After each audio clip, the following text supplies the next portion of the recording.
Bapak Ibu dan adik-adik semua. Waalaikumsalam warahmatullahi wabarakatuh. Selamat datang Pak Ida. Selamat pagi. Sehat Ini Pak Ida. musiknya bagus ini, lembut pagi-pagi. Ada ini Pak Arifin ini Pak Dekan. Oh, selamat datang Pak Arifin. Halo Pak Dekan. Sehat-sehat Pak Dekan. Pak Basit Alim. Ya, selamat pagi Pak. Selamat pagi.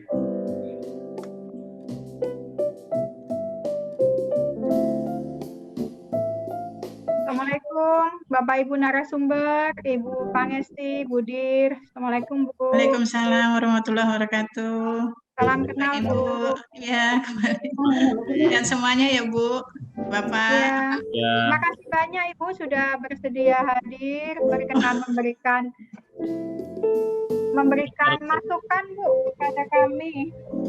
Dr. Basit juga sudah bergabung dengan kita. Dr. Basit, Assalamualaikum. Selamat pagi. Waalaikumsalam Ibu. Selamat pagi Bu. Terima kasih banyak Dok. Ya, sama-sama Ibu. Terima kasih Bu Sri Pangestu. Iya Pak. Terima kasih. Sami-sami. Sehat ya Bapak ya. Alhamdulillah.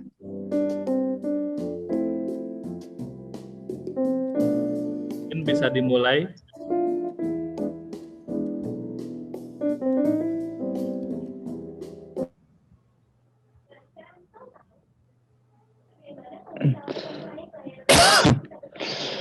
Assalamualaikum warahmatullahi wabarakatuh. Assalamualaikum warahmatullahi wabarakatuh. Selamat pagi dan selamat datang kami ucapkan kepada seluruh peserta yang telah hadir pada pagi hari ini dalam acara webinar Mental Health Fakultas Peternakan IPB University. Kepada yang terhormat, Dekan Fakultas Peternakan IPB University, Bapak Dr. Insinyur Idat Gali Permana, MSc AGR, yang kami hormati, Wakil Dekan Bidang Akademik dan Kemahasiswaan, Ibu Profesor Dr. Insinyur Irma Isnavia Arif, SPT MSI, Wakil Dekan Bidang Sumber Daya, Kerjasama dan Pengembangan, Ibu Dr. Sri Suharti, SPT MSI, Ketua Departemen IPTP, Ibu Dr. Tuti Suryati, SPT MSI, Ketua Departemen INTP, Bapak Profesor Dr. Anuraga Jayanegara, SPT MSc, Sekretaris Departemen IPTP, Bapak Dr. Jakaria, SPT MSI, Sekretaris Departemen INTP, Ibu Dr. Insinyur Liris Khotijah, SPT MSI, serta Komisi Kemahasiswaan Departemen IPTP dan INTP. Yang kami hormati pula kepada seluruh Bapak, Ibu dosen, dan seluruh tenaga kependidikan. Yang kami hormati Ketua dan anggota Agrianita Fakultas Peternakan IPB University, seluruh mahasiswa S1, S2, dan S3 di lingkungan Fakultas Peternakan IPB University, serta peserta webinar lainnya yang berasal dari luar Fakultas Peternakan IPB University. Dan yang kami hormati pula para narasumber kita pada hari ini, Bapak Dr. Basit Salim, Ibu Ide Kurnia S. MPSI Psikolog, dan Ibu Sri Pangesti Budiu SPD SEAK. Yang pertama dan paling utama, marilah kita panjatkan puji serta syukur kita kehadirat Allah Subhanahu wa Ta'ala, karena dengan karunia dan rahmat-Nya kita semua dapat berkumpul bersama pada pagi hari ini dalam acara yang sangat spesial tentunya. Salawat serta salam tak lupa kita junjukkan kepada Nabi besar kita, Nabi Muhammad SAW, yang telah membimbing kita dari zaman kegelapan ke zaman yang terang benderang seperti sekarang ini. Perkenalkan, saya Bila Mariha dari Fakultas Peternakan Angkatan 56 bersama rekan saya, Muhammad Fahrul Razi dari Fakultas Peternakan Angkatan 56 akan membersamai kita semua sebagai Master of Ceremony dalam acara webinar Mental Health Fakultas Peternakan IPB University. Nah, apa kabar nih Bapak Ibu dosen, para narasumber, dan juga teman-teman semua? Alhamdulillah baik. Alhamdulillah baik. Semoga semua baik-baik saja dan keluarga juga dalam lindungan Allah Subhanahu wa Ta'ala. Nah, Bila sendiri bagaimana nih, Bil? Rekan saya nih pada hari ini, Bil.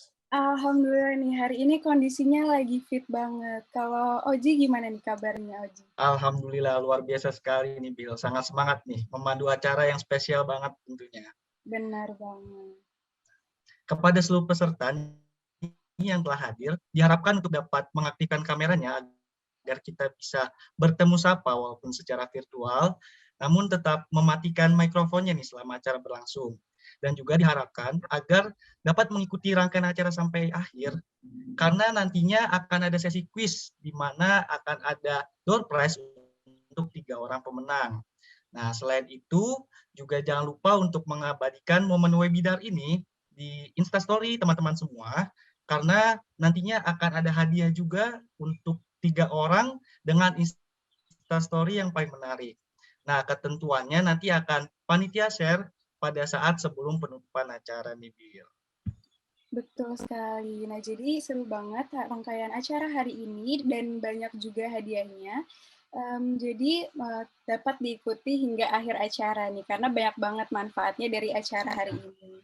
Nah, sebelumnya saya ingin mengucapkan selamat datang pada webinar Mental Health Fakultas Peternakan IPB University. Nah, webinar hari ini merupakan program dari Fakultas Peternakan yang dilaksanakan untuk meningkatkan kesadaran terhadap kesehatan mental di tengah pandemi seperti ini, khususnya kepada mahasiswa maupun mahasiswi Fakultas Peternakan. Temanya sendiri ini sangat dekat nih dengan kehidupan kita sehari-hari ya, Oji ya, yaitu Iya, benar, Pak. hidup sehat selama pandemi COVID-19. Dan tentunya, Bil, webinar hari ini juga akan diisi oleh narasumber-narasumber hebat, yaitu diantaranya ada Bapak Dr. Basis Salim, peserta pendidikan dokter spesialis 1 ilmu kedokteran fisik dan rehabilitasi FKUI RSCM. Lalu ada Ibu Ide Kurnia, SMPSI Psikolog. Beliau merupakan dosen psikologi UGM dan supervisor pojok curhat psikologi UGM. Lalu juga ada Ibu Sri Pangesti Budi U, SPD SEAK. Beliau merupakan Direktur Pemasaran dan Pengembangan Bisnis Rumah Sakit Umi Bogor. Dan tak hanya itu, kita juga akan dipandu oleh seorang moderator yang hebat dan keren sekali. Beliau merupakan salah satu dosen di Fakultas Peternakan IPB University, yaitu Bapak Iep Komala SPT MSI. Beliau juga merupakan Ketua Gugus COVID Fakultas Peternakan dan Wakil Koordinator Konselor IPB University, Bil. Wah, hebat-hebat sekali nih kayak narsum dan moderator kita sangat keren-keren ya, Oji ya, hari ini. Benar banget, Bil. Jadi Fakultas Peternakan ini sangat peduli ya terhadap mahasiswanya dan juga para civitasnya, di mana dengan diadakannya webinar ini, kita semua berharap dapat belajar bersama nih bagaimana cara menjaga kesehatan, khususnya kesehatan mental kita selama pandemi COVID-19 ini. Betul sekali. Jadi sekali lagi terima kasih untuk Fakultas Peternakan sudah menyediakan program yang memang kita butuhkan pada situasi dan kondisi saat ini. Baik, mungkin kita akan lanjut ya ke acara selanjutnya. Acara selanjutnya adalah mendengarkan bersama lagu Indonesia Raya, Himne IPB, dan Mars Fakultas Peternakan. Kepada para peserta, diharapkan untuk tetap mematikan mikrofon.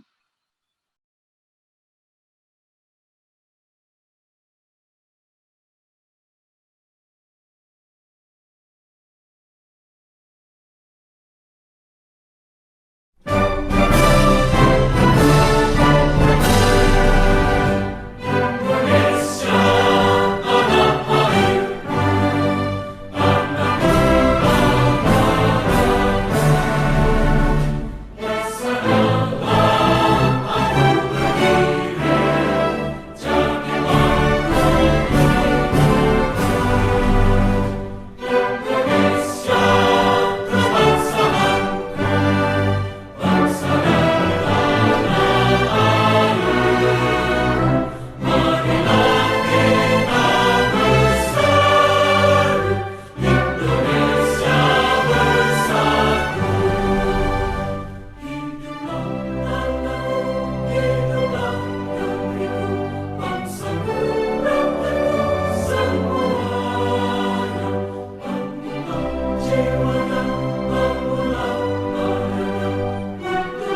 Terima kasih kepada panitia yang telah men-share lagu Indonesia Raya, himne IPB dan juga Mas Fapet.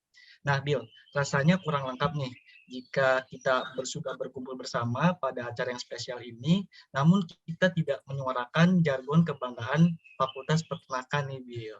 Nah, maka dari itu untuk membakar semangat kita lagi nih, mungkin para peserta nih bisa mengaktifkan dulu mikrofonnya. Kita akan bersama-sama menyuarakan jargon kebanggaan Fakultas Peternakan IPB. Oke, kita coba ya teman-teman semuanya. Ahoy! Ahoy! Ahoy! Ahoy! Ahoy. Ahoy! Ahoy! Ahoy! Ahoy! Ahoy! Ahoy. Ahoy! Luar biasa sekali teman-teman. Setuju. Masih sangat semangat ya, Bill?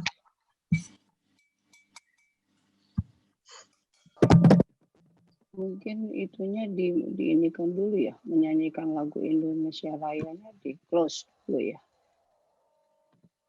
Oke.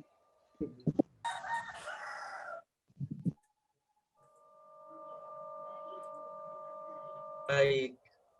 Acara selanjutnya kita akan bersama-sama nih mendengarkan sambutan sekaligus pembukaan yang akan disampaikan oleh Dekan Fakultas Peternakan IPB University kepada Bapak Dr. Insinyur Idat Gali Permana MSc AGR. Kami persilakan untuk memberikan sambutan sekaligus membuka acara pada pagi hari ini.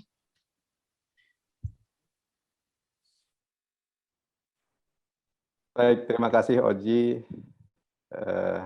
Sama-sama, Pak. Bagaimana Pak Idat kabarnya? Alhamdulillah baik. Alhamdulillah. Ya, suara saya jelas ya? Jelas, Pak. Masuk. Baik. Bismillahirrahmanirrahim. Assalamualaikum warahmatullahi wabarakatuh. Waalaikumsalam. Selamat pagi, salam sejahtera untuk kita semua. Alhamdulillah sehat semua ya Bapak, Ibu, serta adik-adik mahasiswa. Yang saya hormati, ini alhamdulillah nih hadir Ibu WR4, Profesor Erika Belakoni. Terima kasih Bu Erika telah hadir menyempatkan dalam acara di Fakultas Peternakan. Saya hormati Wakil Dekan Bidang Akademik dan Kemahasiswaan, Profesor Irma Yusnavia, Wakil Dekan Bidang Sumber Daya Kerjasama dan Pengembangan Ibu Dr. Siswati, para ketua departemen, sekretaris departemen di lingkungan Fakultas Peternakan, para dosen dan tenaga kependidikan di Fakultas Peternakan, ketua dan anggota Agrianita, adik-adik mahasiswa yang saya cintai, dan tentu saja para narasumber yang alhamdulillah telah hadir pada pagi hari ini, Bapak Dr. Basit Halim dari RSCM FKUI, terima kasih Pak Basit, Ibu Ide Kurnia, Master Psikologi dari Fakultas Psikologi UGM, dan juga Ibu Sri Pangesti Budi, Direktur Pemasaran Pengembangan Bisnis dari RS UMI Bogor. Rumah sakit UMI ini banyak kerjasama dengan IPB ya dalam rangka penanggulangan COVID. Alhamdulillahirabbil alamin, puji dan syukur kita panjatkan kehadirat Allah Subhanahu wa taala atas rahmat dan hidayahnya kita bisa diberikan kesehatan dan kesempatan untuk hadir dalam webinar pada pagi ini. Sekira ini merupakan satu karunia yang sangat berharga ya. Kita diberikan kesehatan dan tetap produktif di masa pandemi ini. Bapak Ibu serta adik-adik mahasiswa yang saya cintai, pada saat ini kita masih berada dalam kondisi pandemik ya. Sudah lebih dari 1 tahun ya, hampir 1,5 tahun Indonesia, dunia ya, dan juga termasuk Indonesia dilanda pandemi, dan saat ini kita memang di Indonesia masih dalam masa puncak ya. Dalam beberapa hari ini, terutama dalam 2 minggu ini, kita melihat di pemberitaan bahwa angka penularan COVID di Indonesia masih tinggi ya. Bahkan 1-2 hari yang lalu itu masih 49.000, jadi masih mendekati 50.000. Ada tanda-tanda penurunan, namun saya kira kita juga harus tetap waspada karena kita masih belum bisa memperkirakan kapan pandemi COVID ini bisa diatasi sepenuhnya. Nah, terlebih bahwa dalam beberapa minggu atau bulan terakhir juga ternyata kasus-kasus pandemi, kasus-kasus positif ini juga semakin mendekat ke lingkungan kita ya. Kalau di tahun yang lalu mungkin kita sering mendengar rekan kita yang jauh di sana begitu ya, ada yang terpapar atau mungkin juga ada yang meninggal. Nah, kalau kita lihat pemberitaan sekarang, baik melalui media sosial, ya WA Group, ataupun lewat message langsung, itu orang-orang sekitar kita ya, dari alumni Fakultas Peternakan, ada juga misalnya mahasiswa, ya, ada dosen, tendik yang terpapar. Nah, ini menunjukkan bahwa memang COVID ini ada, ya, dan saat ini masih belum sepenuhnya kita tangani. Nah, kondisi ini saya kira sangat memprihatinkan bagi kita. Untuk itu saya kira Fakultas Peternakan berkewajiban untuk selalu memberikan pencerahan kepada kita semua bagaimana kita bisa terhindar dari masalah COVID ini. Kalau berdasarkan survei yang kita lakukan terhadap mahasiswa ya dalam beberapa minggu terakhir ini ya, angka penularan COVID di lingkungan mahasiswa juga, terutama mahasiswa Fakultas Peternakan juga lumayan tinggi ya. Kalau yang dari 300 orang yang mengisi kuesioner itu hampir sekitar 40 orang yang pernah dan terpapar COVID. Pak Iyap yang tahu persis angkanya. Alhamdulillah sekarang dalam 1 minggu sudah terjadi penurunan ya Pak Iyap. Angkanya tidak mendengar lagi di WA Group Pak Iyap menyampaikan berita mahasiswa kita yang semoga ini terus berlanjut ya. Demikian seperti saya sampaikan tadi bahwa di Indonesia masih cukup tinggi. Nah, pandemi ini tentunya juga memang telah merubah tatanan sosial hampir seluruh aspek di masyarakat, termasuk juga di perguruan tinggi. Ya. Kita sudah 1 atau 2,5 semester ya melakukan perkuliahan online. Pada semester depan semestinya kita bisa melakukan perkuliahan secara offline. IPB telah mempersiapkan segala sesuatunya untuk menyambut adik-adik semua untuk kembali ke kampus. Namun demikian mengingat angka penularan COVID juga masih tinggi, maka kita IPB telah menetapkan ya bahwa untuk semester depan kita masih tetap melaksanakan perkuliahan secara online. Ini tidak lain adalah supaya kita tetap sehat, ya, terhindar dari COVID, dan namun demikian kita berharap adik-adik tetap semangat untuk mengikuti berbagai perkuliahan walaupun secara online. Insya Allah di semester berikutnya, ya, semoga COVID menurun sehingga kita bisa sama-sama kembali ke kampus. Bapak Ibu serta adik-adik semua, ya, yang saya cintai, pada hari ini kita akan sama-sama mendengarkan dari para narasumber yang juga praktisi, ya, bagaimana kita hidup sehat di masa pandemi. Memang tidak mudah kita tetap menjaga kesehatan di kondisi saat ini, ya. Namun demikian saya kira tidak ada upaya lain selain kita memang tetap bersabar, ya, melakukan berbagai aktivitas dengan baik, ya, tentunya dengan menerapkan protokol kesehatan, dan kita juga harus tetap semangat. Nah, ini penting, ya, karena kita sudah hampir 1,5 tahun berada dalam kondisi seperti ini, tentunya kita juga merasa ada tekanan-tekanan di mana kita juga ya, walaupun bagaimana kondisi ini, ya, kegiatan misalnya perkuliahan, kegiatan kerja di fakultas atau di IPB yang biasa kita lakukan secara offline, kita bisa berinteraksi dengan Bapak Ibu dosen, dengan mahasiswa. Nah, sekarang hanya bisa dilakukan secara online atau secara virtual. Nah, ini tentunya ada perubahan-perubahan dan kita juga merasa mungkin sedikit agak bosan gitu ya. Kalau dulu kita bisa mendengarkan celotehan mahasiswa, curhatan mahasiswa secara langsung, ya, masuk juga diskusi, bercanda dan sebagainya. Nah, itu tidak lagi kita bisa lakukan secara offline. Namun demikian, adik-adik harus tetap semangat, ya, karena tugas kita adalah kita menjalankan kewajiban kita. Makanya insya Allah nanti pada hari ini para narasumber akan menyampaikan bagaimana kita hidup di masa pandemik ini supaya tetap sehat dan produktif. Makanya saya pikir tema yang paling tepat adalah sehat dan produktif di masa pandemik. Ya. Artinya setelah kita juga sehat, ya, menjalankan berbagai aktivitas, kita juga tetap produktif. Bagi dosen dan tendik yang memang memiliki kewajiban, ya, dalam menjalankan tugas, ini juga kita harus tetap menjalankan tugas dengan semangat, ya. Dan kalau nanti minggu depan kita sudah mulai kembali ke kampus, ya, dengan menerapkan protokol kesehatan, ya, semoga tidak ada lagi perpanjangan ini, ya, Bu Erika, ya, untuk minggu depan, supaya kita secara bertahap, ya, walaupun tetap mengikuti protokol, mulai berinteraksi secara bertahap dengan Bapak dan Ibu. Demikian juga mahasiswa, ya, tetap produktif, mengikuti perkuliahan dengan semangat, ya, insya Allah kita dapat menjalankan seluruh kegiatan kita dengan baik. Demikian saya kira yang bisa saya sampaikan. Semoga kita mendapatkan banyak manfaat, ya, dalam seminar hari ini, dan tujuannya adalah kita supaya tetap sehat dan juga tetap produktif di masa pandemik ini. Demikian yang saya sampaikan, dan dengan ini, dengan mengucapkan Bismillahirrahmanirrahim, saya membuka secara resmi kegiatan webinar ini. Bismillahirrahmanirrahim. Demikian, Assalamualaikum warahmatullahi wabarakatuh.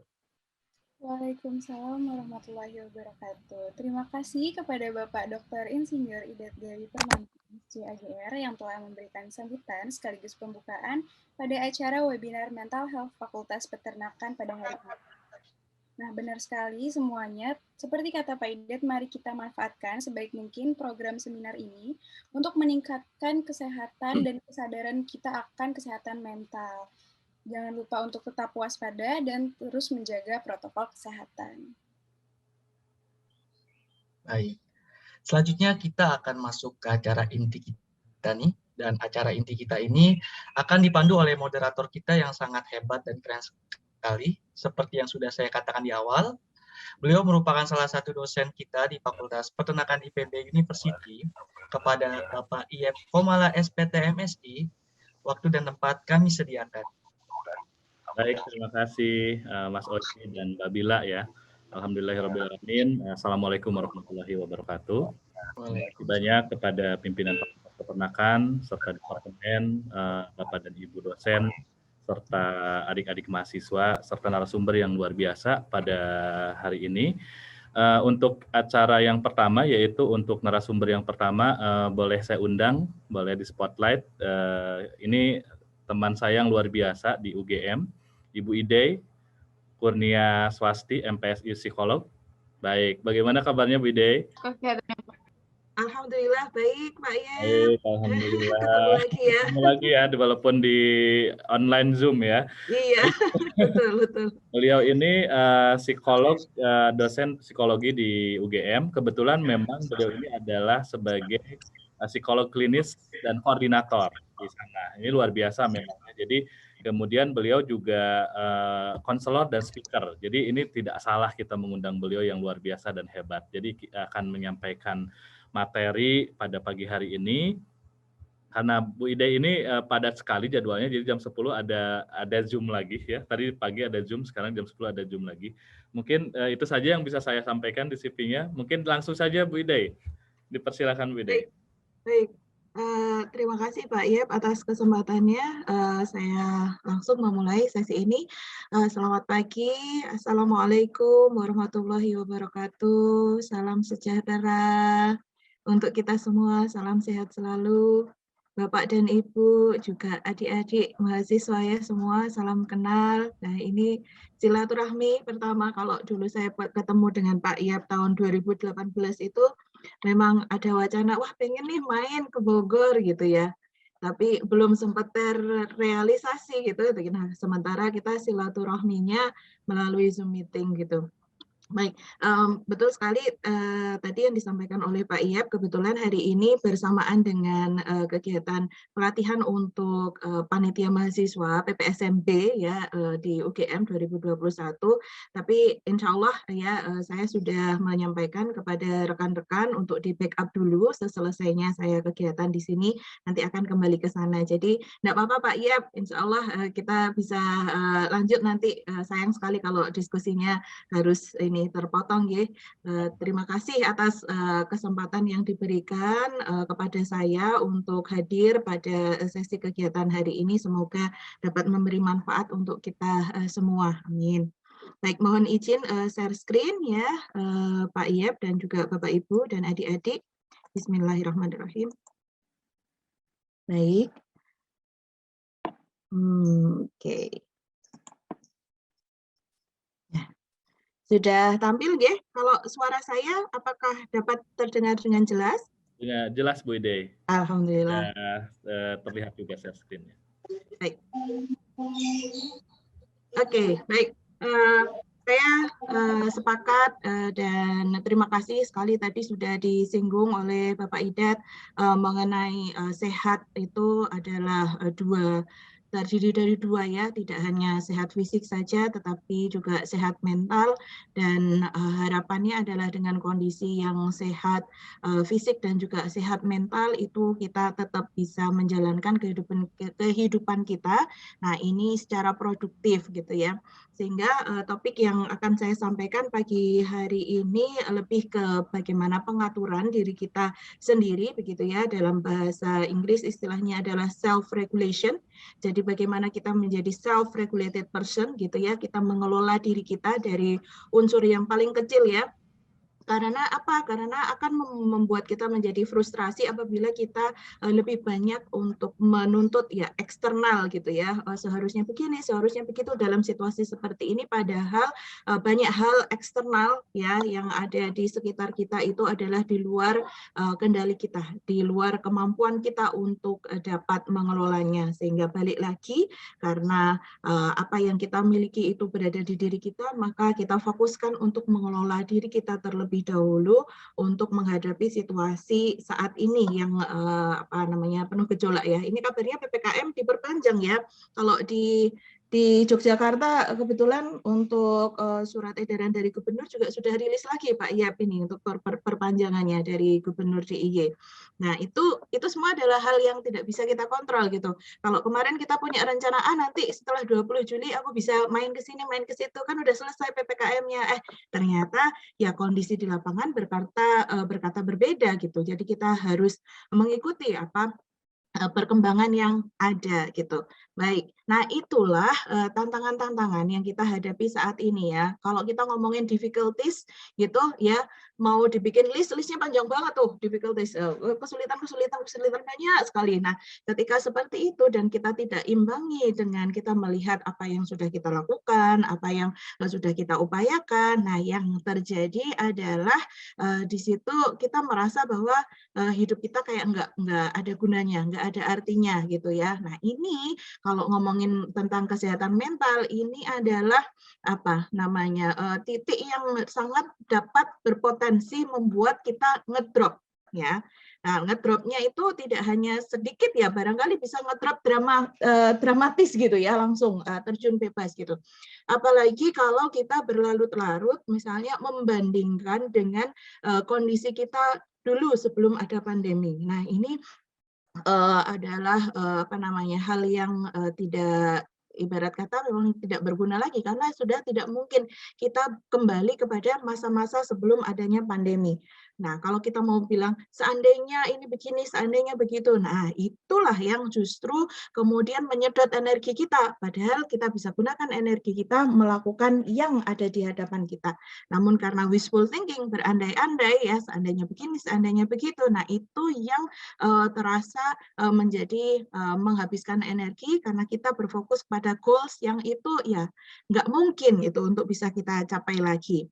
Jadi berangkat dari kesadaran, berpijak pada kondisi real di sini dan saat ini, nah itulah yang penting menjadi dasar saya kira Bapak Ibu dan teman-teman untuk kita melanjutkan perjalanan kita ke depan seperti apa.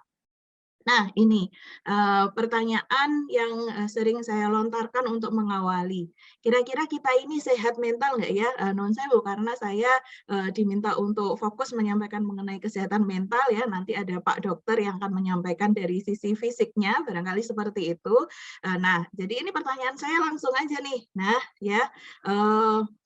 Kira-kira nih, monggo siapa yang bersedia untuk menjawab? Apakah sehat mental? Atau Pak Iyap aja deh, Pak Iyap aja. Pak Iyap, sehat mental nggak Pak Iyap? Langsung ditodong ya ini ya. Alhamdulillah sehat, Ibu Widya. Ya, alhamdulillah. Alhamdulillah sehat ini. Terus kemudian Mas Muhammad, Mas MC, maaf namanya terpotong di Iya, Mas Fahrur. Nah, Fahrur, gimana Fahrur? Sehat nggak Alhamdulillah Fahrur? Bu, merasa sehat luar biasa. Oke, sip. Oke. Baik. Nah, Bapak Ibu dan adik-adik sekalian, sering sekali ini ada pemahaman di masyarakat kalau mental health atau kesehatan mental itu disebutnya saya sehat mental, saya nggak bergangguan mental, nah gitu, saya nggak depresi kok, saya nggak cemas kok. Nah itu ada dikotomi bahwa sehat mental itu pasti tidak sakit gitu ya. Kalau sakit mental berarti tidak sehat mental. Nah ini dikotomi yang ingin saya luruskan bahwa tidak sesederhana itu, bahwa sehat mental itu tidak hanya ketika dalam kondisi tiada gejala gitu ya.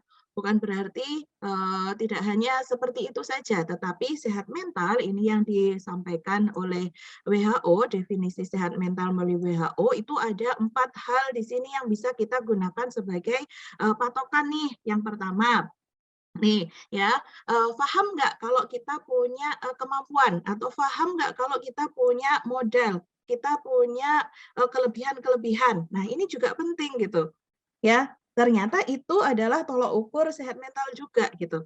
Nah seringkali pada individu-individu yang pencemas, nah itu dia banyak berpikir bahwa kurangnya diri gitu ya.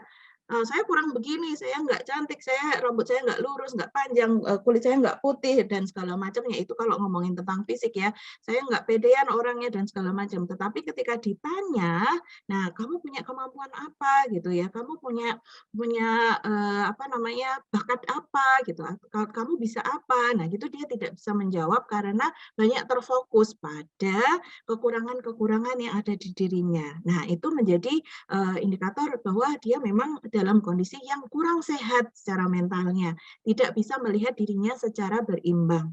Nah, kemudian yang kedua indikatornya adalah mampu dia punya menemukan cara-cara ketika menghadapi stres ya, daily life, kehidupan sehari-hari itu kan ya sumber stresornya luar biasa, tidak harus yang gede-gede banget, tetapi sesederhana kalau misalnya teman-teman adik-adik mahasiswa di sini mau join Zoom kuliah, terus kemudian internetnya lagi down, nggak bisa segera masuk, padahal dosen sudah mengumumkan waktu durasi keterlambatan itu 15 menit. Panik nggak? Nggak bisa join nih, nggak segera bisa join. Panik nggak? Panik lah, masa enggak gitu. Masa enggak? Masa enggak? Nanti gimana kalau saya dihitung nggak masuk? Aduh gimana gini-gini. Nah, semakin dia panik, semakin dia cemas, nah gadgetnya ini semakin bermasalah. Kenapa? Karena ya bisa jadi salah nunul, salah pencet ini, salah klik dan segala macam ya yang dia tidak sadar itu dia lakukan justru memperparah kondisi. Nah, itu saja dari daily life experience, pengalaman sehari-hari seperti itu juga yang dinamakan sehat mental pada saat itu dia agak ngedrop sedikit nih gitu. Nah, itu jadi yang perlu kita perlu kita sadari, hidup kita nih memang berjalan gitu ya, tidak perlu menunggu misalnya ada peristiwa yang gede banget gitu terus kita ngedrop gitu, tapi kita pahami kesehatan mental ini sebagai sebuah kontinum yang dia bisa turun sedikit, naik banyak, terus turun banyak, terus naiknya sedikit, timik-timik ya, manjat sedikit demi sedikit misalnya. Nah, itu sangat mungkin terjadi dan kita alami semua orang gitu. Jadi tidak hanya pada orang-orang tertentu yang kemudian kita stigma, kita label dia sebagai orang yang orang sakit loh gitu. Tidak seperti itu, tetapi semua memiliki potensi yang sama. Nah, yang ketiga ini tadi sudah sempat disinggung oleh Pak Idat ya, terkait dengan produktivitas. Oke nih ya, can work atau kalau adik-adik mahasiswa ya berarti can study gitu ya, bekerja atau belajar productively, secara produktif dan itu ada hasilnya. Jangan di depan laptop aja, tetapi di depan laptop terus, tapi ini ya ternyata tidak ada hasilnya gitu ya. Ngapain ternyata di depan laptop itu streamingan, nonton BTS gitu misalnya, atau nonton Netflix misalnya. Nah, itu ada kok hasilnya Bu, saya senang, seri saya itu sudah saya tonton tuntas. Oke, tapi apa kaitannya dengan studi? Apa kaitannya dengan pekerjaan? Nah, ini perlu kita pertimbangkan lagi, kita cermati lagi.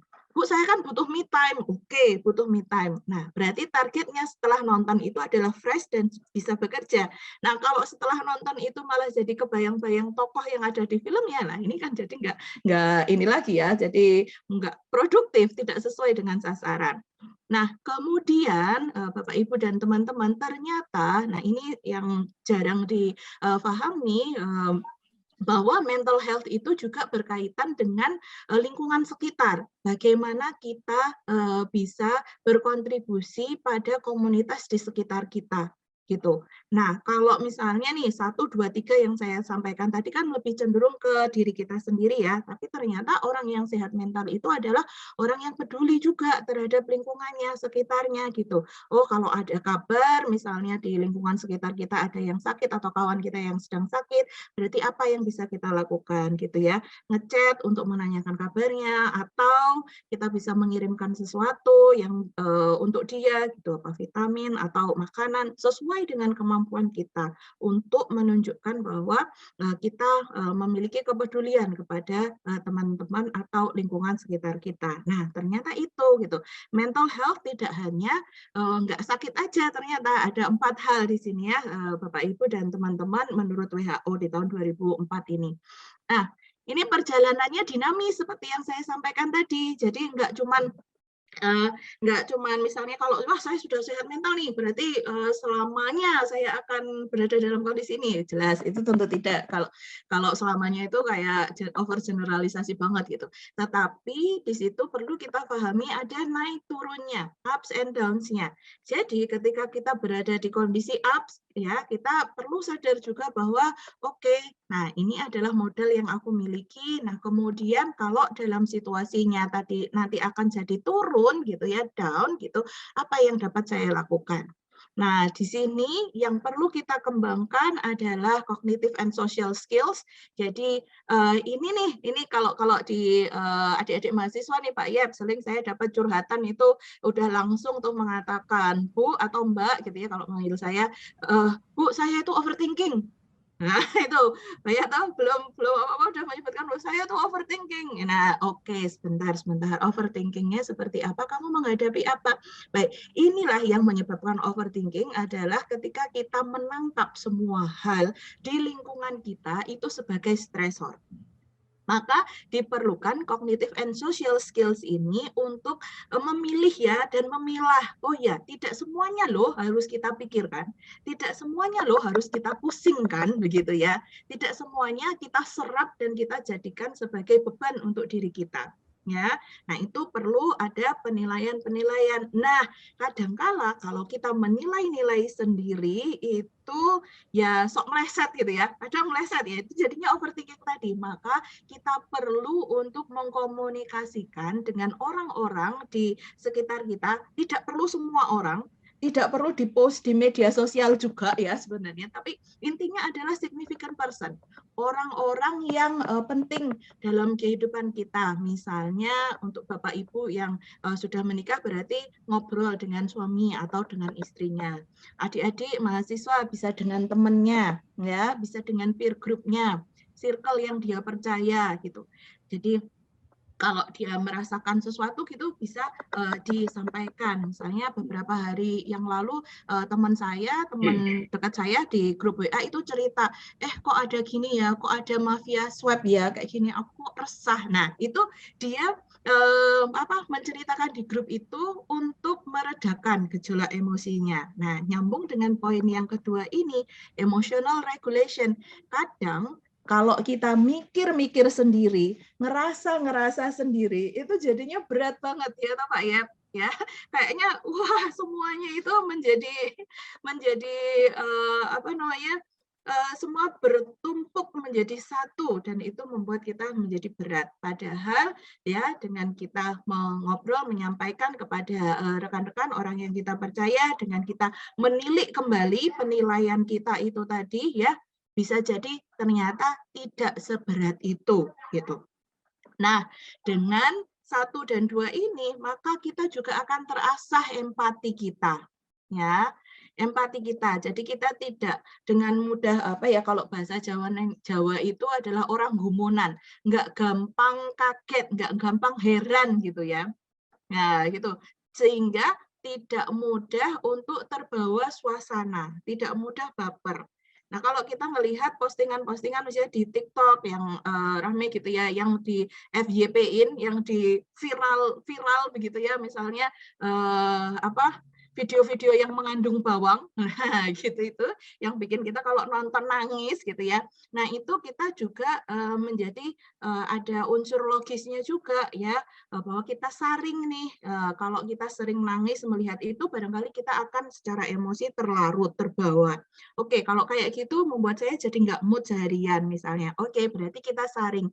Oh iya, bisa saja ini videonya sebenarnya bukan real situation, bisa saja ini adalah settingan, gimmick demi konten misalnya seperti itu.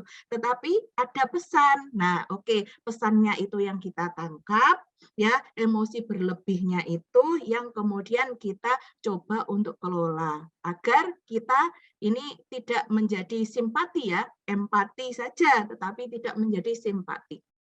Nah, empati itu artinya kita bisa melihat dari sudut pandang orang lain, tapi kalau simpati itu menjadi kita berlarut-larut, kita jadi terlibat sangat dalam, yang kita jadinya gara-gara nonton video itu sehari itu jadi bad mood, jadi males kuliah misalnya. Lah ini jangan sampai gitu. Tapi kita ambil pesannya saja bahwa oh iya memang di luar sana ada saudara-saudara kita yang membutuhkan bantuan, kemudian apa yang bisa saya lakukan. Nah, itu empati begitu ya.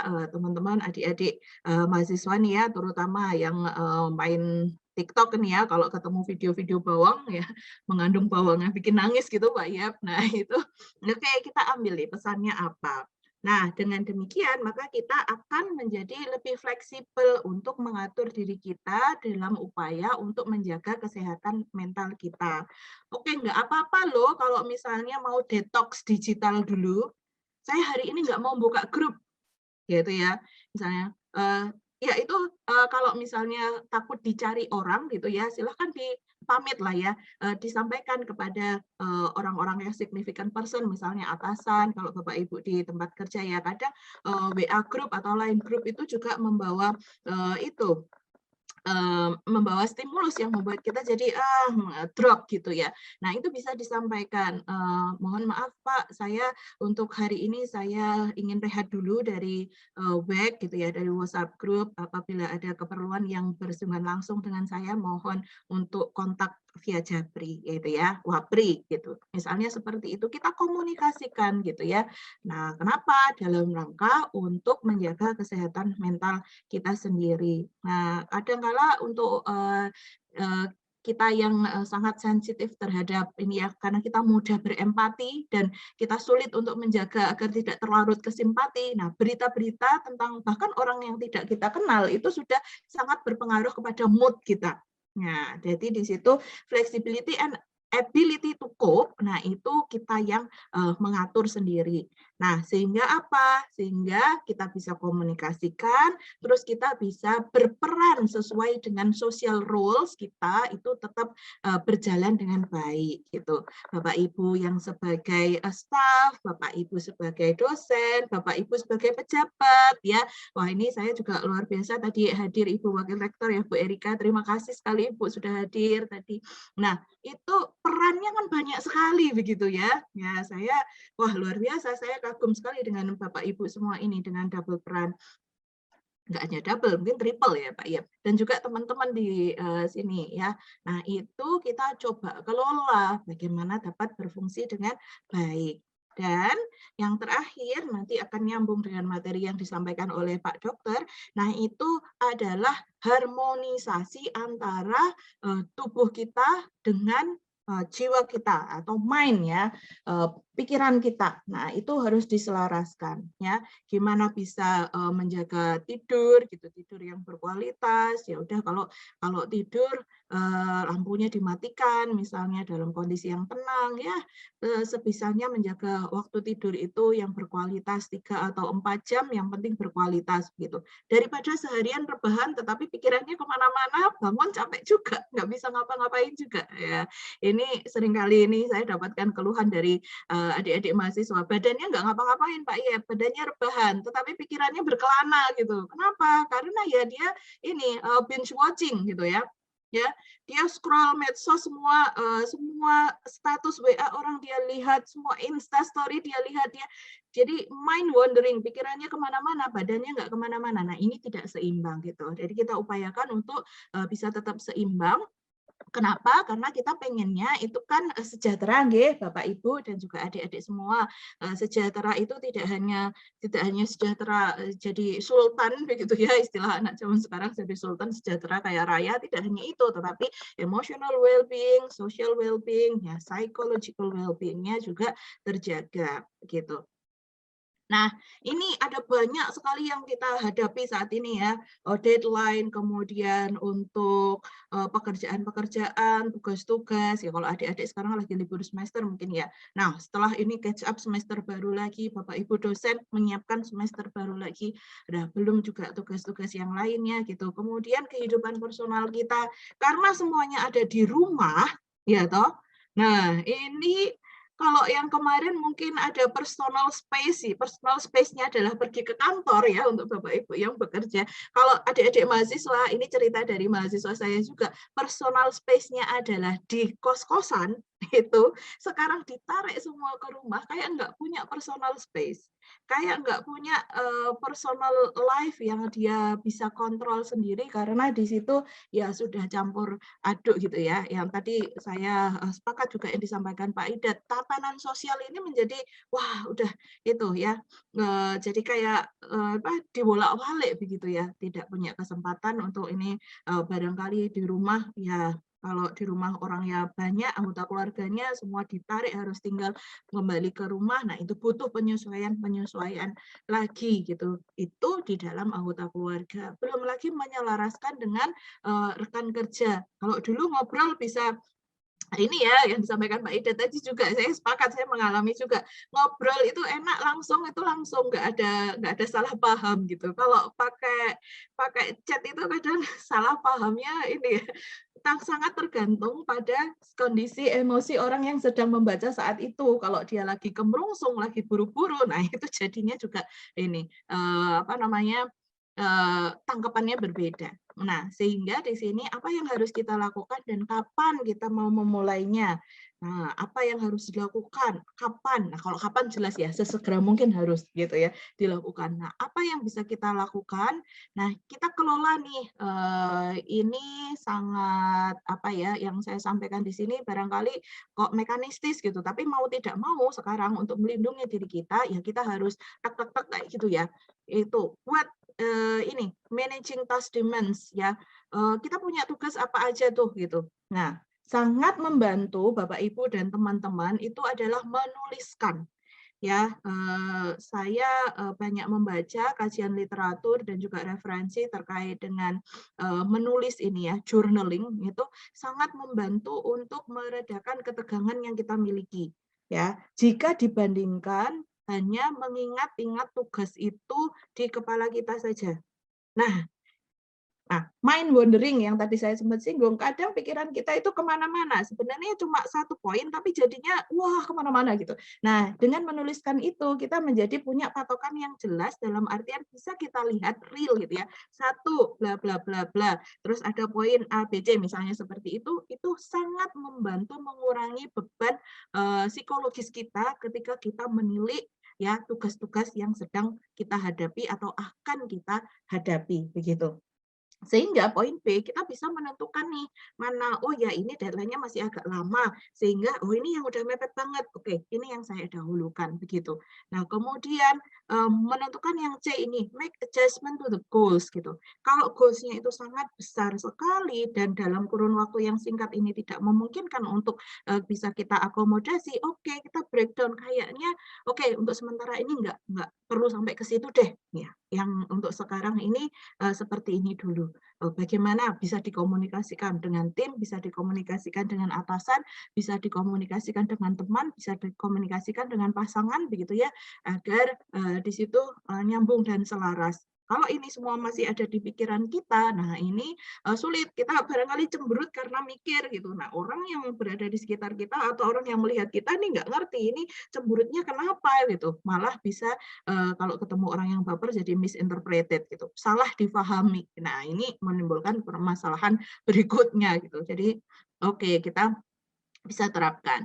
Nah, ini Eisenhower Matrix, saya kira Bapak Ibu dan teman-teman sudah cukup familiar dengan istilah ini. Kita tentukan tingkat importance-nya, juga level urgensinya, gitu ya. Kita mau meletakkan aktivitas itu berada di kuadran yang mana. Nah, untuk planner, aktivitas catatan sehari-hari, nah ini karena kita sekarang lebih banyak berada di depan screen, maka itu jelas perlu kita ingatkan ada timer tertentu yang membantu kita untuk rehat sejenak gitu. Jadi ini teman-teman mahasiswa bisa googling, Bapak Ibu juga ya, kata kuncinya adalah Pomodoro Techniques. Pomodoro. Nah, itu untuk monto-monto. Monto-monto itu bahasa Jawa, bahasa Indonesia apa ya? Mengelompokkan. Nah, ya, untuk ada bagian-bagian gitu ya. Oh, ini yang bisa aku kerjakan sedikit demi sedikit, kan peribahasa seperti itu ya, Pak ya. Sedikit demi sedikit lama-lama menjadi bukit. Nah, daripada langsung nanjak gaspol gitu kemudian terengah-engah dan pingsan. Jadi sedikit-sedikit lama-lama menjadi bukit, lama-lama terselesaikan. Itu last minute, waduh itu sangat saya tidak sarankan ya, karena itu ya akan membebani diri sendiri, kan kita maunya sehat ya untuk diri kita sendiri ya. Nah, kemudian mintalah feedback ya, seperti tadi di awal saya sampaikan, mikir sendiri itu akan membuat kita menjadi blunder kadang ya, self-generated feedback itu seringkali kita mengatakan justru hal yang buruk-buruk ya kepada kita, wah belum nih, kurang nih, ini kayak gini gitu-gitu ya, self-critics. Nah, maka perlu kita mendapatkan pandangan yang lebih objektif dari rekan kita, dari orang lain lah ininya ya. Tidak perlu seluruh dunia, tapi orang-orang tertentu saja yang menurut kita kita akan dengarkan pandangannya. Nah, di situ akan membantu kita juga untuk menguatkan interdependence. Ini sangat penting saya kira dalam situasi pandemi seperti ini. Kita nggak bisa sendirian, ya. Bubar nanti kalau kita berpikir individualistik gitu. Kita harus menguatkan bukan dependence. Kalau dependence itu kayak gantung ya, social loving ya, ngikut ke orang gitu. Tapi ini adalah interdependence. Jadi saling gitu ya, ada saling, ada group awareness ya, kita kenali ya teman-teman kalau kuliah online itu cobalah di scroll temanku tuh satu Zoom, satu kelas Zoom itu sekarang siapa aja sih namanya siapa, aku kenal nggak ya temennya gitu, jangan sampai kalian nggak kenal sama temennya. Kemudian peer assistance, teman-temanku, aku belum ngerti materi ini, aku tanyalah sama temanku materinya seperti apa, jangan malu bertanya. Jangan juga pelit kalau ditanyain. Ini semuanya untuk mendukung, menguatkan interdependence ini ya. Kita berpikirnya nggak hanya kita yang berhasil, nggak hanya kita yang survive, tetapi juga semua orang yang berada di sekitar kita, yuk kalau bisa kita jalan maju bareng-bareng begitu. Ya. Nah, ini akhir dari pemaparan saya bahwa mental health itu bukan titik yang ya sudah patokannya di situ aja, tetapi ini adalah proses gitu ya. Bagaimana kita semua menjalankannya, mengelolanya, menggiringnya ke arah kemana begitu. Nah, dan terutama the only journey is the journey within. Kita adalah modal yang paling penting. Kita itu maksudnya adalah diri kita sendiri ini tadi. Jadi pemahamannya, pengelolaannya, tadi pikiran, perasaan, nah perlu kita menyelam ke dalam diri kita sendiri untuk bisa kita selaraskan dengan lingkungan yang ada di sekitar kita. Ya, sudah nggak bisa lagi kalau kita misalnya playing victim misalnya ya, wah aku begini kan karena dia begitu, udah nggak bisa itu, nggak bisa, nggak jalan gitu. Yang akan kena dampaknya diri kita sendiri justru akan lebih terpuruk. Tapi marilah kita berpikir bahwa oke, saya masih bisa melakukan ABC, maka ABC itu saya lakukan dengan semangat, saya lakukan dengan seoptimal mungkin, saya mampu, ya gitu ya, self affirmation, kita kuatkan diri kita, saya mampu, saya akan berhasil melaluinya, it's okay, it's gonna be okay, ya. Nah, sehingga semangat kita masih akan tetap kita miliki untuk melanjutkan aktivitas-aktivitas kita tadi, productively and fruitfully. Demikian Pak Iyep, pemaparan saya, semoga tidak melewati batas waktu. Matur nuwun. Terima kasih Bapak Ibu dan teman-teman. Baik, terima kasih Ibu Ide. Ini luar biasa ya. Kita selalu menghadapi terutama mahasiswa-mahasiswa bermasalah ya Bu Ide ya. Kalau saya biasanya awal-awal perkuliahan itu mereka aktif gitu, tapi setelah 1 semester 1 tahun, nah itu banyak kaum rebahan juga, kaum followers juga ikut aja gitu kan, macam-macam lah ceritanya kalau sudah dengan kondisi pandemi seperti ini. Baik, Bapak dan Ibu mahasiswa semua, dipersilakan kalau ada yang mau bertanya langsung saja open mic-nya, langsung tanyakan ke Ibu Ide, silakan. Ya, kita ngobrol-ngobrol aja ya Pak Iyep ya. Biar asik, karena hari Minggu loh. Ini kok kayak sesi rapat gitu kan ya. Ini ya tegang banget ya. Mohon izin Pak Idan, Bapak Ibu.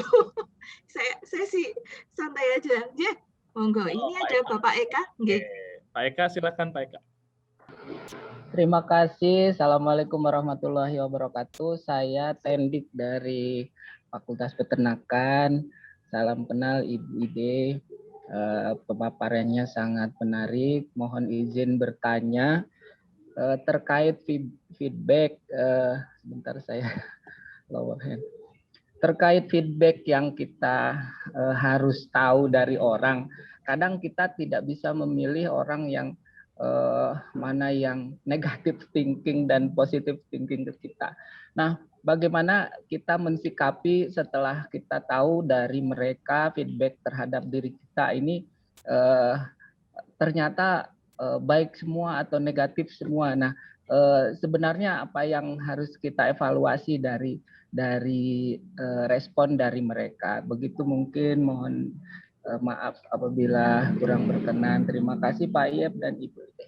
Baik Pak Eka, baik Bu Ide. Nah ini nih, ya biasanya kan apalagi ada di dunia medsos sekarang ya, kemudian bertemu muka gitu kan. Kita susah kalau orang-orang bukan psikolog seperti Bu Ide susah mengamatinya gitu ya. Bagaimana Bu Ide? Betul. Baik, terima kasih Pak Eka. Tadi pertanyaannya bagus sekali dan ini memang sangat menantang nih ya terkait dengan feedback. Seringkali justru kita tuh, waduh, ya udah deh nggak usah minta feedback deh daripada sport jantung gitu. Deg-degan nanti malah gimana gitu ya, malah nggak nyaman. Baik. Nah itu ada yang bisa diterapkan itu adalah bertahap. Ya, bertahap artinya bertahap ini pertama adalah di circle kita dulu. Misalnya ini kita ngomongin pekerjaan ya, konteksnya adalah pekerjaan di mana di situ kan kita punya rekan kerja, kemudian ada atasan begitu ya. Nah, sederhananya seperti itu. Nah, dari rekan kerja ini kita juga bisa menyaring ya, misalnya rekan kerja yang memang saat ini sedang dalam satu tim dengan kita, sedang membahas hal yang sama, jadi paham konten gitu. Nah, kemudian dari rekan satu tim ini kita menyaring juga nih, yaitu orang yang sering kita berinteraksi. Artinya kalau teman dekat itu kan ngomong nyelekit pun itu kita ya nggak apa-apa gitu, karena kita sudah tahu nih, sudah sohib gitu ya. Bahkan justru dia yang bisa jujur kepada kita gitu, nggak hanya lip service gitu misalnya. Nah, dengan kita men-screen ini ya Pak Eka, orang-orang itu tadi sehingga ya kita nggak sport jantung. Maksudnya saya sangat paham, saya sendiri juga mengalami seperti itu. Kalau sudah mengerjakan sesuatu, mau tanya, minta pendapat ke orang lain itu yang dredeg gitu. Ada perasaan defensif juga, apalagi misalnya pekerjaan itu udah kita mengerjakannya serius banget, makan waktu sampai lembur dan segala macamnya itu kan kalau dikata-katain orang tuh kan ya, aduh kok gitu sih gitu ya, ada perasaan seperti itu. Jadi saya menerapkannya adalah dengan rekan terdekat dulu yang kalau saya dengar omongan pedes dari dia itu saya nggak apa-apa. Kalau misalnya saya agak baper sedikit tapi nggak lama-lama karena itu saya tahu orang deket itu gitu ya, saya percaya ke dia. Nah baru kemudian dari point of view-nya dia, dari sudut pandangnya dia, saya cermati lagi. Kalau ada yang saya benahi. Kemudian tadi disampaikan ke form yang lebih besar gitu ya. Kemudian nah, kalau dari atasan misalnya biasanya itu dalam situasi yang lebih formal nggih, dalam rapat kerja misalnya. Kan ada deadline-nya tuh. Nah, ini kamu saya tugasi ini, nanti kita akan bahas di rapat minggu depan misalnya. Nah, itu ya oke, berarti kita sudah lebih prepare karena ada tahapan tadi itu yang kita lalui begitu, Pak. Nah, kalau misalnya dengan teman yang setim ini tadi juga, kayaknya kok belum ada ya, bolehlah kita meminta dari ini, apa namanya, sekedar menyampaikan atau bahasa Jawanya itu ngudoroso, menyampaikan perasaan yang kita alami gitu ya, tapi tidak berkaitan dengan konten ya, misalnya dengan pasangan kita, wah Bu, saya ini misalnya nih ya, contohnya kayak misalnya Pak Eka ngobrol dengan istrinya Pak Eka gitu ya, aduh Bu, saya ini deg-degan loh, aku deg-degan nih besok mau ada rapat kayak gini, ini. Nah itu juga sudah mengurangi Pak. Jadi feedback-nya bukan langsung ke konten, tetapi ada feedback yang berupa itu emosional yang bisa mendukung kita. Oh ya Pak, udahlah Pak, tenang aja. Saya kan udah ngerti Bapak itu ngelembur-ngelembur, insya Allah nanti hasilnya yang terbaik. Semangat ya Pak, misalnya. Dapat sentikan seperti itu, semangat seperti itu juga menjadi lebih tenang. Jadi seperti itu ya Pak Eka, ada tahapan-tahapan yang bisa dicoba gitu biar nggak terlalu sport jantung banget nih minta feedback dari orang lain. Okay. Oke, luar biasa ya. Terima Pak Eka, kasih. jelas clear ya Pak Eka. Ilmu baru juga nih buat saya nih Bu. Semangat. Baik Bu Ide, ini kita jam 9.55, apa boleh satu pertanyaan lagi? Baik, silakan monggo. Ada 2 ini. Monggo. Oke, baik, saya persilakan dulu, ini ada bunda saya, ini Ibu Wakil Rektor bidang bisnis, Ibu Erika, Prof. Erika. Silakan Bunda. Baik, terima kasih. Assalamualaikum warahmatullahi wabarakatuh. Ibu Ide yang saya hormati, salam kenal dari UGM Ibu ya, kemudian Pak Basit Halim. Terima kasih sudah bisa menjadi narasumber pada pagi ini dan juga pada Pak Idat, adikku Pak Dekan yang sangat dengan tim yang tentunya kita selalu ingin menyemangati mahasiswa. Bu Ide sangat menarik, saya menyimak walaupun saya harus di 2 device, tapi untuk kegiatan Papet adalah nomor 1 untuk saya karena jiwa saya ada di sana. Nah ini Bu tadi sabut bagus sekali, mudah-mudahan Ibu bisa describe lebih panjang lagi tadi, bahwa kita perlu ada keseimbangan. Keseimbangan itu dibuat dari harmonisasi, ini catatan saya. Nah harmonisasi saya melihatnya gini Bu, nah dalam masa pandemi ini tentunya kita berharap yang paling utama sekarang itu adalah sehat. Dengan sehat kita bisa melakukan apapun, bisa berpikir apapun, bisa melakukan yang manapun dengan kita sehat. Oleh sebab itu saya catat tadi Ibu, ini ada olah fisik, olah hati, dan olah jiwa. Ketiga ini harus punya keseimbangan gitu ya Pak Basit. Keseimbangan yang itulah yang perlu kita, bagaimanapun olah fisik kita harus ikuti karena kesehatan itu nomor 1. Tapi saya selalu mengatakan kita jangan dibuat menjadi ketakutan dengan adanya pandemi. Tapi justru ada pandemi ini kita menjadi lebih sehat karena kita terus akan mengikuti prokes dengan disiplin. Kemudian dengan pandemi saya melihat ya Pak Idat ya, dengan online sistem sekarang jauh lebih sibuk Ibu. Saya mungkin bisa sehari itu 3-4 device harusnya. Tapi karena tadi hatinya, jadi saya selalu melihat adalah olah hati perasaan itu adalah sangat linked dengan sehat tadi Ibu. Jadi mungkin sehingga kita keluarlah main kita, pikiran kita ya Pak Basit nih Pak Dokter, nanti bisa menjadi mengakumulasi semua itu.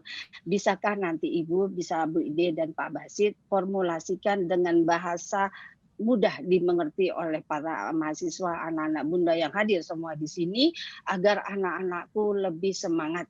Karena tadi pagi saya jam 7 ini mungkin anak-anakku ada di sini, kami ketemu dengan semua. Karena kami dosen sekarang bukan hanya sebagai pembimbing akademik, tapi juga sebagai ibu dan bapak mereka di kampus, sebagai dosen penggerak, agar mereka bisa menjiwai keilmuannya yang dipilih dia masuk ke IPB. Mungkin itu Ibu yang saya harapkan ya Pak Iyep, sehingga bisa dimaknai oleh anak-anak. So oke, saya tadi kan ada when and what, how-nya penting Ibu. Jadi bukan hanya when and what, tapi how untuk anak-anak kami agar saya dan Pak Idat semua para dosen itu akan melindungi anak-anak kami. Oleh sebab itu untuk melindungi kesehatan itu pimpinan IPB Pak Rektor tetap memutuskan ya Pak Idat untuk online dulu dalam kondisi yang semakin meningkat. Tetapi dengan semakin meningkat kita jangan hanya takut melihat jumlah yang meninggal berapa ya Pak Basit, jumlah yang hampir setiap hari saya dengar itu ngaung karena kami selalu tiap hari ngantor WFO sehingga selalu ambulan dan kadang-kadang mobil jenazah itu ada di mana-mana. Tetapi justru ditimbulkan keberanian kepada anak kami, kita harus 3, kita olah fisik kita olah hati kita, dan terakhir kita olah pikiran kita agar kita bisa terus bisa mengatasi semua masalah kita bersama di Indonesia maupun dunia. Demikian Bu Ide, apresiasi saya dan juga orang sangat itu dari UGM karena kita saudara-saudara. Pak Basit dengan Umi kita tetap terus berkolaborasi, Pak Iyep, Pak Ida dan seluruh para Bapak Ibu dosen, para wadek. Terima kasih semua dan saya terus akan menyimak sampai selesai. Terima kasih. Mudah-mudahan ini bisa diambil oleh anak-anak kami, kemudian juga untuk teknik kami dan untuk kami para dosen, termasuk saya, dan saya juga harus melindungi mahasiswa yang dipercayakan di Fakultas Peternakan IPB. Terima kasih. Wabillahi taufiq wal hidayah. Wassalamualaikum warahmatullahi wabarakatuh. Waalaikumsalam warahmatullahi wabarakatuh. Ini Bu Ide, Wakil Rektor ini, Erika itu luar biasa ya, spiritnya itu luar biasa. Dan untuk aktivitas kita luar biasa, selalu ceria, selalu energik gitu ya. Baik Bu Ide, silakan tanggapi Bu Ide, silakan. Terima kasih Pak Iyap, sebuah kehormatan saya dapat bertemu dengan Bu Erika pada hari ini. Semoga nanti ada kesempatan untuk silaturahmi lagi ya Ibu. Ya, siap. Ya, betul sekali tadi Bu Erika menyampaikan, mohon maaf saya tadi menyebutkan what to do aja, tapi how to do-nya kayaknya kurang diperjelas ya, banyak gitu. Nah, tadi selain dengan tips-tips yang telah saya sampaikan tadi untuk pengaturan-pengaturan yang dapat kita lakukan, sebenarnya yang ini sebenarnya sederhana, bisa dilakukan kapanpun, siapapun ya, oleh kita semua, tapi seringkali terlupa karena kita begitu sibuk dengan riuhnya di luar sana, harus ini, harus itu, sehingga kita lupa dengan diri kita. Itu adalah untuk menerapkan mindful, Bapak Ibu, mindfulness. Mindfulness ini tidak harus kayak kita duduk terus kemudian bermeditasi gitu, tidak. Tetapi yang ingin saya sampaikan adalah mindfulness in daily life. Apa nih salah satu contohnya ya? Tadi kalau rebahan aja kan kayak kita nggak melakukan apa-apa ya kalau sepanjang hari rebahan. Nah gitu kita bisa memulai dengan pekerjaan rumah, house chores ya. Mencuci piring ya, kalau bahasa Jawanya asah-asah ya. Mencuci piring, lakukan cuci piring dengan mindful. Kalau mau diiringi dengan lagu favorit Bapak Ibu, terus kemudian gerakannya mau ala-ala DJ, monggo. Itu dilakukan bagi Bapak Ibu yang Muslim setelah subuhan gitu. Wah, nyanyi-nyanyi dewe gitu ya, nyanyi sendiri terus ini ya. Nah, saya senang banget itu yang saya lakukan kalau misalnya ada kesempatan di pagi hari, lagu favorit saya, lagu jadul ABBA, Dancing Queen. Nah, itu saya senang banget, itu beat-nya dapat. Nah, ini kalau teman-teman adik-adik yang muda-muda kalau ngefans dengan BTS, boleh lagu itu apa saja boleh yang membawa mood kita bangkit gitu. Saya suka lagu-lagu lama karena kata-katanya bagus-bagus gitu. Yaitu yang saya dengar, saya juga ikut serap kata-katanya. Bapak Ibu yang senangnya dengar murotal, monggo, itu bisa juga disimak murotal, ayat-ayat suci Al-Qur'an itu juga membuat kita jadi adem, betul yang disampaikan Bu Erika tadi, fisik, mental, jiwa, spiritual. Nah, itu juga kita tetap perlu sapa ya sehari-hari, sehingga kita point of view-nya berbeda, sudut pandangnya berbeda. Tumpukan cuci piring, aduh kok cucinya banyak ya, itu justru kita gunakan sebagai alhamdulillah cuci piringnya banyak. Wah, ini sesi nyanyi-nyanyinya lebih panjang nih gitu misalnya. Nyapu, bayangkan saja bahwa area yang perlu disapu di rumah, kalau Bapak Ibu melihat ini, misalnya melihat waduh ART-ku kok pulang kampung ya, berhenti dari pekerjaan, kita melihatnya sedih ya, kita melihatnya wah ini ruang tamu, dance floor gitu. Nah, itu yang kita atur sendiri, kita melihatnya dari sudut pandang yang lain. Wah, ini kesempatan untuk dansa nih di waltz di lantai ruang tamu misalnya. Itu yang bisa kita kembangkan. Mindful in daily living, house chores ya, tugas-tugas rumah itu kita jalani dengan kita ganti pandangannya. Itu kesempatan kita untuk senang-senang dengan diri kita sendiri. Itu nggak keluar biaya ya Bapak Ibu. Ya, tapi kita bisa gunakan untuk ini. Belum lagi kalau kita terapkan mindful eating, mindful drinking, lalu ngombe wae ya, minum aja mindful gitu. Nah, di ini saya mencontohkan ada gelas gitu, kita ini pelan-pelan tarik nafas, diminum sesisip demi sesisip. Bapak Ibu yang hobi ngopi, wah dinikmati betul kopinya, dicium-cium aromanya pelan-pelan, ya itu butuh paling nggak 1 menit 2 menit. Nah, ada relief gitu. Mindful eating, ini apa yang saya makan, meskipun saya sekarang juga kalau makan di depan laptop, minum di depan laptop, apa di depan laptop, tapi coba ya saya sambil mendengarkan, sambil makan yang enak kayak gitu. Mindful tidak harus dengan mengagendakan satu sesi meditasi sendiri, kayaknya itu mewah banget ya, seperti yang disampaikan Bu Erika tadi, kita double device, triple device, mungkin kayak gamer itu ya, di depan ternyata monitornya banyak ya, nggak cuma satu misalnya seperti itu. Tetapi dengan yang sederhana ini kita ubah cara pandangnya. Justru kita jadikan kesempatan kita, me time kita, nggak harus nyalon, nggak harus bapak-bapak yang hobi otomotif, nggak harus off-road keluar kota gitu ya, tapi di rumah saja gitu ya. Kalau ada alat-alat misalnya sepeda statis atau treadmill gitu, tinggal diputerin musiknya atau sambil nonton video apa gitu, video stand up comedy kalau yang suka. Nah itu justru menjadi sarana kita mengeksplor apa yang selama ini tidak terpikir oleh kita ngelihat anak Bapak Ibu, anak-anaknya senang drakor, ya, misalnya seperti itu. Sekarang mungkin Bapak Ibu bisa nyoba nonton drakor.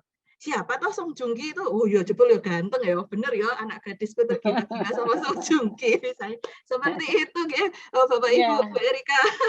Ya, terima kasih Ibu. Sangat praktis. Ya. Justru itu yang saya terima kasih sekali Pak Iyep. Jadi saya nyambung itu yang saya inginkan juga ada di mahasiswa kami. Karena saya selalu kalau Zoom meeting sama anak-anak, saya selalu katakan kita start with smile. Ya, jadi karena selalu yang saya lakukan adalah setiap habis sholat subuh, kita main stick golf, itu adalah mengambil sapu. Kemudian kita tergantung, kalau kita mengerjakan yang membuat hati kita senang, itu Pak Iyep selalu katakan, Bunda Nik selalu ceria. Saya katakan, kalau saya mau kerja cepat, musiknya rock and roll. Tapi kalau saya, jadi di ruangan kerja saya itu selalu musik yang saya inikan. Jadi begitu musik mulai jalan, itu semua main kita jalan. Dan mudah-mudahan itu positif. Dan itulah yang kita ingin Bu Ida, karena juga dulu saya konselor, ya kita tanamkan ke mahasiswa kita. Kita start with smile and finish in the night with smile. Jadi pagi lagi kita bangun dengan semangat. Nah, mudah-mudahan semangat ini, Pak Ida, anak-anak kita semua yang ada di Zoom meeting ini bisa meniru ibu-ibu yang kepala 4, kepala 5, kepala 6, mungkin kepala 7 yang akan hadir nanti untuk bisa semangat. Terima kasih Pak Ida dan juga Ibu Ida. Terima kasih Bu Erika. Ini yang harus dituangkan. Karena itulah yang membuat saya selalu sehat, walaupun saya tiap hari harus ketemu dengan virus di luar. Tapi itu yang saya selalu katakan, kita start dan akhirnya jangan lupa kita berdoa kepada Allah agar virus tidak dekat-dekat kita. Terima kasih Bu Ida. Anak-anak Bunda catat apa yang kata Bu Ida, kita ambil musiknya, mau pakai musik apapun, musik adalah salah satu. Mungkin Pak Ida itu hobi sekali juga dengan musik. Pak Iyep, agar dengan musik kita bisa, jiwa kita akan happy and healthy. Terima kasih nanam bunga juga ya Bu Erika ya? Iya, saya hobi nanam bunga, makanya tadi jangan pernah kita tergantung kepada asisten rumah tangga. So, do it yourself dan kita bawa orang untuk mengerjakan bersama kita. Jangan malas. Selalu saya katakan, kalau kita malas, kita akan malas kepada diri kita sendiri. Itu yang saya tanamkan ke diri saya, walaupun sekarang masa pandemi saya nyupir kemana-mana sendiri, karena saya akan safety untuk saya sendiri. Jadi itu yang membuat kita, karena kita ingin bermanfaat lebih banyak untuk masyarakat banyak. Terima kasih Bu Ida, ini sangat bagus, sangat tepat Pak Ida. Mudah-mudahan nanti Pak Basit bisa memberikan kita healthy harus seperti apa. Terima kasih sekali. Baik, terima kasih. Karena waktunya ini Ibu Ida ada kegiatan lagi cukup padat, jadi materinya mungkin sampai di sini. Mungkin closing statement Bu Ida. Baik, terima kasih Pak Iyep. Jadi betul sekali tadi saya sepakat dengan yang disampaikan oleh Bu Erika. Jadi kalau tadi saya menyinggung adalah interdependence ya, artinya kita juga berkontribusi buat lingkungan. Kita tidak hanya bergantung pada lingkungan, kemudian kita menghentikan cara berpikir bahwa kita ini menjadi korban dari keadaan. No, big no gitu ya. Jadi kita yang memiliki peran terhadap bagaimana kita mau menyikapi keadaan yang ada yang kita hadapi sekarang. Kita mau menyikapinya sebagai victim, maka jadilah kita victim. Tetapi kalau kita menjadi fighter, kita berpikir kita menjadi fighter, maka jadilah kita fighter yang tangguh. Demikian Pak Iyep. Terima kasih. Terima kasih Bu Ide. Saatnya kita memberikan kenang-kenangan sedikit, ada sertifikat Ibu Ide. Nah, sertifikat ini mungkin kehormatan ya karena sudah hadir bersama kita Ibu Wakil Rektor. Dimohon dengan hormat kepada Ibu Erika, Bunda Erika untuk menyerahkan sertifikat. Mohon ditayangkan sertifikatnya, dipersilakan. Baik, terima kasih atas nama Dekan Fakultas Peternakan. Saya menyerahkan sertifikat ini kepada Ibu Ida Kurnia, Master Psikologi. Mudah-mudahan bermanfaat semua yang diberikan Ibu kepada kami, dan kami harap bukan hanya sertifikat ini sebagai tanda kita satu keluarga, tapi mudah-mudahan seterusnya bahwa IPB dan UGM selalu berkolaborasi untuk menyemangati mahasiswa kita bersama. Terima kasih Ibu, mudah-mudahan selalu ada di hati anak-anak kami di Fakultas Peternakan. Terima kasih. Terima kasih Bunda Erika. Terima kasih Bu Ide. Pak Dekan silakan Pak Dekan. Terima sangat. Ya, terima kasih sekali lagi Bu Ide ya, setelah memberikan pencerahan ini luar biasa. Saya juga menyimak penuh ini. dan menarik sekali ya. Terutama barangkali nanti adik-adik mahasiswa juga bisa mendapatkan banyak tip-tip ya bagaimana selalu membangun mental ini dalam kondisi sehat dan selalu produktif. Terima kasih Bu Ide. Baik, luar biasa. Berikan aplaus secara virtual untuk Ibu Ide. Luar biasa, Ibu Ide. Nanti kita bertemu lagi ya. Mungkin mudah-mudahan setelah pandemi berakhir, mudah-mudahan kita bisa bertemu seperti waktu itu. Rencana mau ke Bogor ya Bu Ide ya. Baik, terima kasih banyak Bu Ide, kemudian Bu Erika, kemudian Pak